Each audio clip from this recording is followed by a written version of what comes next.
প্রথমেই দেখে নেব আজকে ৩০টি তাজা খবর। শুরুতেই শিরোনাম। আমি গিয়ে পদত্যাগ করব না, রাষ্ট্রপতির শাসন হলে হোক, রেকর্ড থাকুক, রণংদেহী মমতা।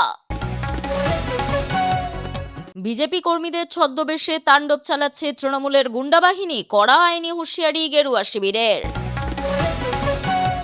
সব ফাইল খোলাবো, সরকার গঠন হলে গুন্ডা দমন হবে, মমতাকে হারানোর পর হুঁশিয়ারি শুভেন্দুর।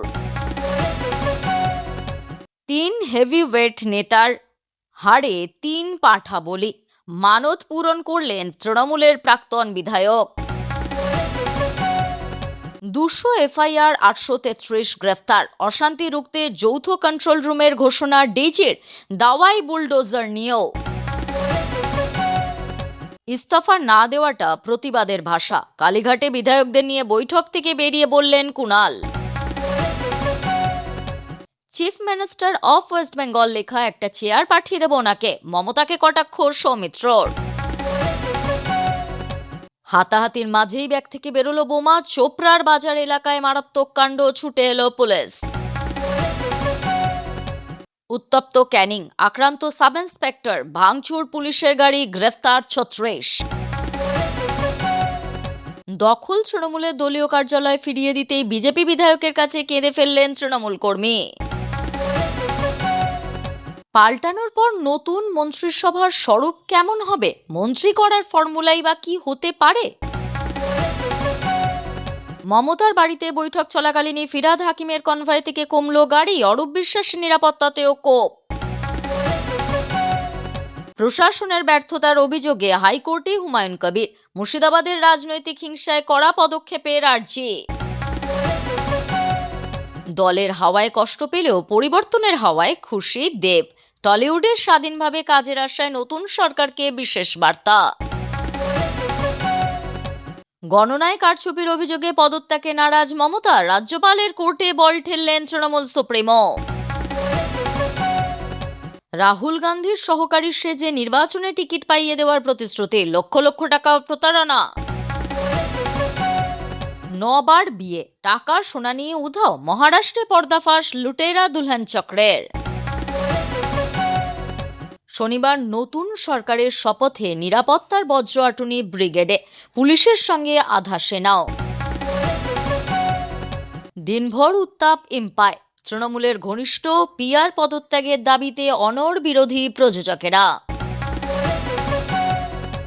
নিখোঁজ পুলিশকর্তার শান্তনুর নেতৃত্বাধীন কমিটির নজরে, সব সদস্যকে চাকরির দায়িত্ব পালন করতে হবে, নির্দেশ নবান্নের। তৃণমূলের নাম প্রতীক মুছে নিজেদের পার্টি অফিস পুনর্দখল, সুযোগের সদ্ব্যবহার করছেন কংগ্রেস কর্মীরাও। ভবানী ভবনে পুলিশ ওয়েলফেয়ার অফিসে ঝুলল তালা, ডিউটিরত পুলিশ কর্মীদের বদলি অন্যত্র। পাপীদের অফিসে হাত দেওয়ার দরকার নেই, কেন হঠাৎ এই বার্তা শুভেন্দু অধিকারীর? এছাড়াও রয়েছে আরো বেশ কিছু গুরুত্বপূর্ণ খবর, পুরো বিস্তারিত জানতে ভিডিওটি শেষ পর্যন্ত শুনুন। বাংলার রাজনৈতিক ইতিহাসে এক নজিরবিহীন পরিস্থিতির সৃষ্টি হয়েছে। রাজ্য বিধানসভা নির্বাচনের সংখ্যাগরিষ্ঠতা হারিয়েও মুখ্যমন্ত্রীর পদ থেকে ইস্তফা দিতে নারাজ মমতা বন্দ্যোপাধ্যায়। বুধবারের বৈঠকে তিনি দলীয় নেতাকর্মীদের স্পষ্ট বার্তা দিয়েছেন, আমি নিজে গিয়ে পদত্যাগ করব না, ওরা চাইলে আমাকে বরখাস্ত করুক, রাষ্ট্রপতি শাসন জারি হলে হোক, সব রেকর্ড থাকুক। তার এই রণংদেহী মনোভাবকে কেন্দ্র করে এখন রাজ্য প্রশাসনে গভীর অনিশ্চয়তা তৈরি হয়েছে। এদিনের বৈঠকে মমতা বন্দ্যোপাধ্যায় পরাজয়ের গ্লানি ঝেড়ে ফেলে লড়াইয়ের ডাক দিয়েছেন। তিনি জানিয়েছেন, নির্বাচনের এই ফলকে চ্যালেঞ্জ জানিয়ে তৃণমূল কংগ্রেস সুপ্রিম কোর্টের দ্বারস্থ হবে, এমনকি প্রয়োজনে আন্তর্জাতিক আদালতের দরজায় কড়া নাড়তেও পিছপা হবেন না তিনি। তৃণমূল নেত্রীর দাবি, অন্তত ১০০টি আসনে কারচুপি করে বিজেপিকে জেতানো হয়েছে। এই পুরো প্রক্রিয়ায় নির্বাচন কমিশনের ভূমিকা নিয়ে প্রশ্ন তুলে তিনি বলেন, আমাদের লড়াই বিজেপির বিরুদ্ধে ছিল না, লড়াই ছিল সরাসরি নির্বাচন কমিশনের বিরুদ্ধে। কমিশনের কর্তা জ্ঞানেশ কুমার হলেন এই ঘটনার আসল ভিলেন। ইভিএম বা ভোট যন্ত্রের স্বচ্ছতা নিয়ে প্রশ্ন তুলে তিনি দাবি করেন, ভোট গ্রহণের দীর্ঘ সময় পরেও কিভাবে যন্ত্রের চার্জ ৮০ থেকে ৮৫% থাকে তা বিস্ময়কর। বৈঠকে পরাজয়ের কারণ হিসেবে দলীয় অন্তর্ঘাতকেও দায়ী করেছেন তৃণমূল নেত্রী। নেতাদের উদ্দেশ্যে তিনি বলেন, যারা দলের সঙ্গে বেইমানি করেছে তাদের তালিকা তৈরি করে জমা দিতে হবে। তবে ভেঙে না পড়ার পরামর্শ দিয়ে তিনি মনে করিয়ে দিয়েছেন, একসময় তিনি একাই লড়াই করে দল দাঁড় করিয়েছিলেন, এবারও ঘুরে দাঁড়াবেন। আগামী সপ্তাহে রাজ্যের বিভিন্ন এলাকায় তৃণমূলের ফ্যাক্ট ফাইন্ডিং টিম পাঠানোর সিদ্ধান্ত নেওয়া হয়েছে। বিজেপির শপথ গ্রহণের দিন তৃণমূল কার্যালয়গুলিতে রবীন্দ্রসঙ্গীত বাজানোর নির্দেশ দিয়েছেন তিনি। রাজ্যের রাজনৈতিক পালাবদলের পরপরই নিরাপত্তা ও শৃঙ্খলা বজায় রাখাকে কেন্দ্র করে নতুন করে সরগরম পরিস্থিতি। এরই মধ্যে সাধারণ মানুষকে সতর্ক করতে গুরুত্বপূর্ণ বার্তা দিল বিজেপি। দলীয় সূত্রে জারি করা এক জরুরি বিজ্ঞপ্তিতে অভিযোগ তোলা হয়েছে, পরিস্থিতি অশান্ত করতে এবং মানুষের মধ্যে বিভ্রান্তি ছড়াতে কিছু তৃণমূলের দুষ্কৃতী বিজেপি কর্মীদের ছদ্মবেশ নেওয়ার চেষ্টা করছে। বিজেপির পক্ষ থেকে সম্প্রতি একটি জরুরি বিজ্ঞপ্তি জারি করে সাধারণ মানুষকে এই বিষয়ে সতর্ক করা হয়েছে। ওই বিজ্ঞপ্তিতে অভিযোগ করা হয়েছে যে তৃণমূলের তথাকথিত গুন্ডা বাহিনীর কিছু সদস্য সাধারণ মানুষকে বিভ্রান্ত করতে এবং এলাকায় বিশৃঙ্খলা তৈরি করতে বিজেপি কর্মীদের ছদ্মবেশে ঘুরে বেড়াচ্ছে। বিজেপি স্পষ্ট জানিয়ে দিয়েছে যে এই ধরনের কোনো কিছুই তারা বরদাস্ত করবে না। যারা ছদ্মবেশ ধরে গুন্ডামি করার চেষ্টা করবে কিংবা আইন নিজের হাতে তুলে নেবে, তাদের বিরুদ্ধে কঠোর আইনি ব্যবস্থা নেওয়া হবে এবং অপরাধীদের আইনের মুখোমুখি হতে হবে। বিজেপি জানিয়েছে যে বাংলার মানুষ এবার পরিবর্তনের পক্ষে বড় রায় দিয়েছে। দীর্ঘদিনের অপরাধ ও প্রশাসনের যে অশুভ আতাত ছিল তার দিন এবার শেষ হতে চলেছে। নতুন সরকার রাজ্যে আইনের শাসন ফেরাতে এবং প্রতিটি কাজ করতে বদ্ধপরিকর। সাধারণ মানুষ যাতে কোনো ভয় ছাড়াই শান্তিতে থাকতে পারেন, সেই নিরাপত্তা দেওয়াই হবে সরকারের লক্ষ্য। কোনোভাবেই সন্ত্রাস, হুমকি বা রাজনীতির নামে ধোঁকাবাজি সহ্য করা হবে না। একেবারে জিরো টলারেন্স নীতি নেওয়া হবে। নন্দীগ্রামের পর এবার ভবানীপুরেও তৃণমূল সুপ্রিমো মমতা বন্দ্যোপাধ্যায়কে পরাজিত করে হ্যাট্রিক জয় ছিনিয়ে নিলেন শুভেন্দু অধিকারী। সোমবার নির্বাচনী ফলাফল ঘোষণার পর মঙ্গলবার নির্বাচন কমিশনের দফতরে গিয়ে কৃতজ্ঞতা প্রকাশ করেন তিনি। সেখানে উপস্থিত সাংবাদিকদের মুখোমুখি হয়ে তিনি অবাধ ও শান্তিপূর্ণ নির্বাচনের জন্য নির্বাচন কমিশন, কেন্দ্রীয় বাহিনী এবং পুলিশ প্রশাসনকে বিশেষ ধন্যবাদ জানান। এদিন শুভেন্দু অধিকারী ভবানীপুর কেন্দ্রের জয়ের প্রেক্ষাপট ব্যাখ্যা করতে গিয়ে জানান, তিনি 15,105 ভোটে জয়ী হয়েছেন। তার দাবি, এবার ভবানীপুরের বহু মানুষ 10-15 বছর পর নিজেদের ভোট নিজে দিতে পেরেছেন, যাদের আগে ভোটদানে বাধা দেওয়া হতো। বিশ্বের সর্ববৃহৎ গণতান্ত্রিক দেশের এই মহোৎসবে হাউজিংয়ের অনেক ভোটার আমাকে জানিয়েছেন যে তারা দীর্ঘ সময় পর এবার ভোট দিতে পেরেছেন। মমতা বন্দ্যোপাধ্যায়ের পদত্যাগ না করা সংক্রান্ত প্রশ্নে শুভেন্দু সাফ জানান যে এ বিষয়ে লোকভবন ও রাজ্যপাল পদক্ষেপ করবেন এবং পশ্চিমবঙ্গের মানুষের কাছে মমতা বন্দ্যোপাধ্যায় এখন আর প্রাসঙ্গিক নন। ভোট পরবর্তী পরিস্থিতির কথা উল্লেখ করে শুভেন্দু বলেন যে 2021 বা 2023 সালের তুলনায় এবার বড় কোনো অপ্রীতিকর ঘটনা ঘটেনি। 2021 সালে 12,000 এফআইআর এবং 57 জনের মৃত্যুর পরিসংখ্যান টেনে নিয়ে তিনি বলেন, এবার এখনো পর্যন্ত মাত্র 50টিরও মতো এফআইআর হয়েছে। তিনি কর্মীদের উদ্দেশ্যে কড়া বার্তা দিয়ে বলেন, আইন হাতে তুলে নেওয়ার কোনো প্রয়োজন নেই। অপরাধীদের পাপী বলে সম্বোধন করে তিনি জানান যে আগামীতে সরকার গঠন হলে ভারতীয় ন্যায় সংহিতা অনুযায়ী যথাযথ ব্যবস্থা নেওয়া হবে এবং মহাজঙ্গলরাজ শেষ করে গুন্ডা দমন করা হবে। ভোটের ফল প্রকাশের একদিন পরেই 3টি পাঁঠা নিয়ে জামালপুরের বুড়োরাজ মন্দিরে হাজির হলেন তৃণমূলের প্রাক্তন বিধায়ক তপন চট্টোপাধ্যায় ও তার অনুগামীরা। 3টি পাঁঠার গলায় ঝোলানো ছিল 3 নেতার নাম: অরূপ বিশ্বাস, স্বপন দেবনাথ এবং রবীন্দ্রনাথ চট্টোপাধ্যায়। আগে করা মানত পূরণ করতেই এদিন তার এই মন্দিরে আগমন। তপন চট্টোপাধ্যায় জানান, তৃণমূলে 3 হেভিওয়েট প্রার্থী পরাজিত হলে তিনি বুড়োরাজের কাছে পাঁঠা দিয়ে পুজো দেওয়ার মানত করেছিলেন। শুধু 3 প্রার্থীর পরাজয় নয়, রাজ্যের রাজনৈতিক পরিস্থিতিতেও পরিবর্তন এসেছে। তাই ফল ঘোষণার পরদিনই সেই মানত পূরণ করতে তিনি মন্দিরে আসেন। মন্দির প্রাঙ্গণের সংবাদ মাধ্যমের মুখোমুখি হয়ে বুধবার আনুমানিক বেলা 1টা নাগাদ তপন চট্টোপাধ্যায় বিস্ফোরক মন্তব্য করেন। তার দাবি, তৃণমূল দলকে শেষ করার পিছনে এই 3 নেতারই ভূমিকা রয়েছে। তিনি অভিযোগ করেন, অভিষেক বন্দ্যোপাধ্যায়ের সঙ্গে যোগসাজশ করেই দলকে দুর্বল করা হয়েছে। তার কথায়, দলটি উচ্ছন্নে চলে যাক, দল হারুক, এমনই মানত করেছিলাম। এদিন তিনি আরও জানান, ভবিষ্যতে অন্য কোনো রাজনৈতিক দলে যোগ দেওয়ার সম্ভাবনাও উড়িয়ে দিচ্ছেন না। তবে কোন দলে তিনি যোগ দেবেন সে বিষয়ে এখনই স্পষ্ট করে কিছু বলতে চাননি। অন্যদিকে জামালপুরের বুড়োরাজ মন্দিরের সেবায়েতদের বক্তব্য, রাজনৈতিক মানত পূরণে এভাবে পাঁঠা নিয়ে মন্দিরে আসার ঘটনা তাদের কাছে একেবারেই নতুন। এমন দৃশ্য এর আগে তারা কখনো দেখেননি। ভোট পরবর্তী রাজনৈতিক উত্তাপের মধ্যেই তপন চট্টোপাধ্যায়ের এই পদক্ষেপ এবং তার মন্তব্য নতুন করে পূর্বস্থলীর রাজনৈতিক মহলে জোর চর্চার জন্ম দিয়েছে। বিধানসভা নির্বাচনের ফলাফল প্রকাশের পর রাজ্যের বিভিন্ন প্রান্ত থেকে অশান্তির খবর আসায় তৎপর হয়েছে রাজ্য পুলিশ। বুধবার বিকেলে ভবানী ভবনে আয়োজিত এক সাংবাদিক বৈঠকে ডিজি সিদ্ধিনাথ গুপ্ত জানান, আসানসোল, কোচবিহার এবং বারুইপুর এলাকা থেকে তুলনামূলকভাবে বেশি গোলমালের খবর মিলেছে। তবে তিনি আশ্বস্ত করে বলেছেন যে আজ নতুন করে কোনো বড় ধরনের অশান্তির খবর নেই। পরিস্থিতি নিয়ন্ত্রণে পুলিশ সর্বশক্তি দিয়ে ময়দানে নেমেছে। ডিজির দেওয়া পরিসংখ্যান অনুযায়ী গত 24 ঘন্টায় রাজ্যে অন্তত 200টি এফআইআর দায়ের করা হয়েছে। নানুর এবং নিউটাউন মিলিয়ে 2 ব্যক্তির মৃত্যুর খবর পাওয়া গিয়েছে। এই পরিস্থিতিতে সাধারণ মানুষের উদ্দেশ্যে সিদ্ধিনাথ গুপ্তর কড়া বার্তা, কেউ আইন নিজের হাতে তুলে নেবেন না। রাজ্যে শান্তি শৃঙ্খলা বজায় রাখতে প্রশাসনকে সহযোগিতা করুন। তিনি আরও জানান, ইতিমধ্যেই অশান্তি ছড়ানোর দায়ে 433 জনকে গ্রেফতার করা হয়েছে এবং সতর্কতামূলক পদক্ষেপ হিসেবে 1100 জনকে প্রিভেন্টিভ অ্যারেস্ট বা আগাম আটক করা হয়েছে। এদিনের বৈঠকের সবচেয়ে গুরুত্বপূর্ণ ঘোষণা ছিল রাজ্য পুলিশ ও কেন্দ্রীয় বাহিনীর সমন্বয়ে একটি জয়েন্ট কন্ট্রোল রুম খোলার সিদ্ধান্ত। অনেক ক্ষেত্রে দেখা যাচ্ছে রাজনৈতিক হিংসার ভয়ে সাধারণ মানুষ থানায় গিয়ে অভিযোগ জানাতে সাহস পাচ্ছেন না। সেই সমস্যার সমাধানে ডিজিপি নির্দেশ দিয়েছেন, যেখানে ভয় বা আতঙ্কের কারণে কেউ এফআইআর করতে পারবেন না, সেখানে পুলিশ নিজেই সুমোটো বা শতপ্রণোদিত মামলা রুজু করবে। আক্রান্তদের নিরাপত্তা নিশ্চিত করাই এখন পুলিশের প্রধান অগ্রাধিকার। সম্প্রতি বিভিন্ন বিজয় মিছিলে বুলডোজার বা জেসিবি ব্যবহার করে ভয় দেখানোর যে প্রবণতা দেখা যাচ্ছে তা নিয়ে অত্যন্ত কঠোর অবস্থান নিয়েছে ভবানী ভবন। ডিজি স্পষ্ট করে দিয়েছেন যে বুলডোজার নিয়ে দাপাদাপি বা কাউকে আতঙ্কিত করার চেষ্টা করলে সংশ্লিষ্ট ব্যক্তিদের বিরুদ্ধে কঠোরতম আইনি ব্যবস্থা নেওয়া হবে।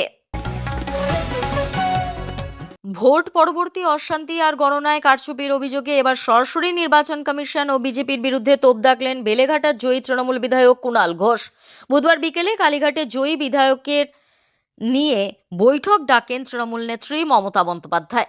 সেই মেগা বৈঠক থেকে বেরিয়েই রাজ্য রাজনীতিতে কার্যত বোমা ফাটালেন কুণাল। তার সাফ কথা, রাজ্যে যে কায়দায় গণনায় গড়মিল করা হয়েছে তার প্রতিবাদ জানাতেই মমতা বন্দ্যোপাধ্যায়ের এই ইস্তফা না দেওয়ার সিদ্ধান্ত।